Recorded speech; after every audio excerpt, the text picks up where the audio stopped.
What is the impact of HTS entries to Damascus in Syria and the region and globally? Thank you, first of all, for having me. Well, actually, we're talking about a historic event from day one. That started like 10 days ago.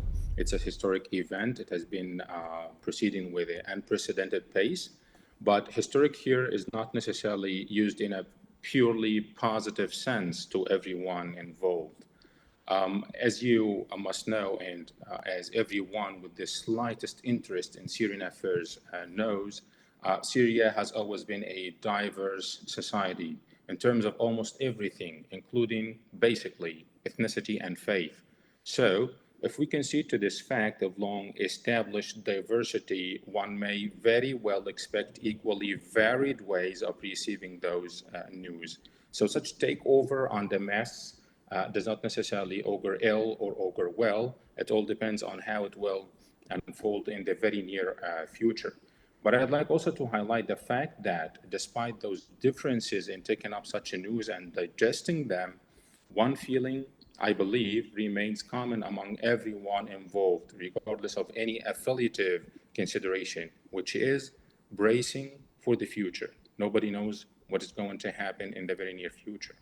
Dr. Raslan, what's your narrative on the situation, on the entire situation, sir? Well, the developments, as we can see them, and if we adopt an analytical approach to media coverage throughout almost the whole world, you're going to find them using words such as lightning offensive, swift developments, and other synonyms referring to the same meaning, how rushed and unexpected those developments have been. Still, with an analytical hindsight, I would tell that these developments could not have happened without prior planning and careful calculations and even arrangements by and between the direct parties concerned. Of course, here I'm talking about international parties into whose or against whose interests what is going on in Syria has been taking place and culminating into the fall of the Assad regime.